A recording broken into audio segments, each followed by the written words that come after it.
রান্নাঘরে এলাম। এখন এই পাঙ্গাস মাছ আর এই এদিকে আছে রুই মাছ বানাবো আলু দিয়ে আর টমেটো দিয়ে,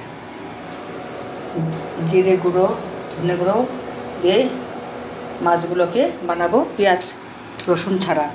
এখন অলিভ অয়েলটা মাছ ভাজার জন্য ফ্রাই প্যানে দিয়ে নিচ্ছি।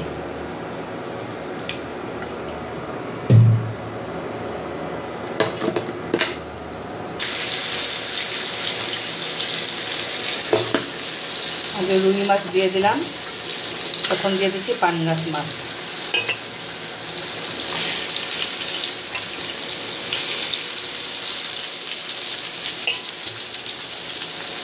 পাঙ্গাস মাছ একটু ফোটে, ওই জন্য ঢেকে দিব। ঢেলে নেব ধনিয়া পাউডার, নিয়ে নেব মির্চি,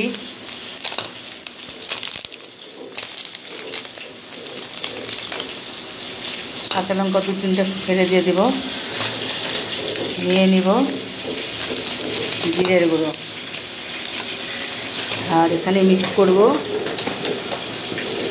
হলুদের গুঁড়ো,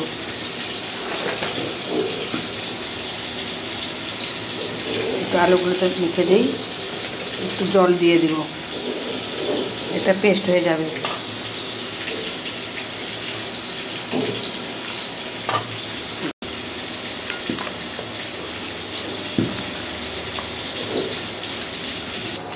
মাছ নামিয়ে নিলাম, তেজপাতা আর জিরে দিয়ে দিচ্ছি।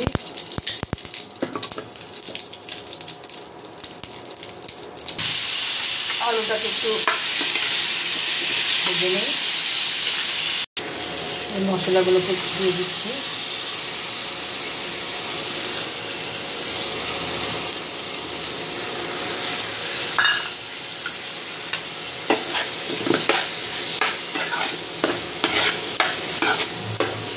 জিরে ধনে হলুদ কাঁচা লঙ্কা ফের চিড়ে দিয়েছি আর শুকনো লঙ্কা গুঁড়ো দিয়েছি, ঢেকে দিব। পরে টমেটো দেব।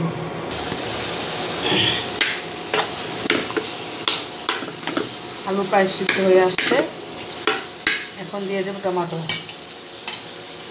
জলে ছিটে দিয়ে দিলাম।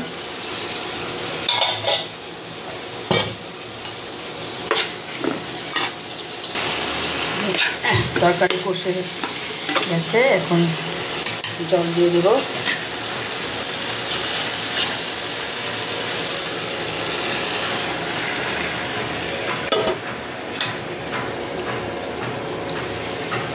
পরিমাণ মতো জল দিয়ে দিচ্ছি।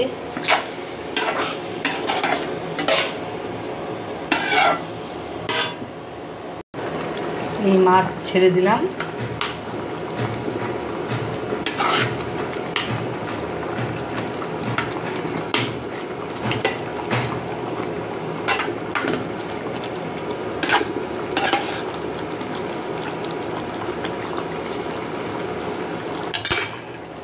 ঝোল রেডি।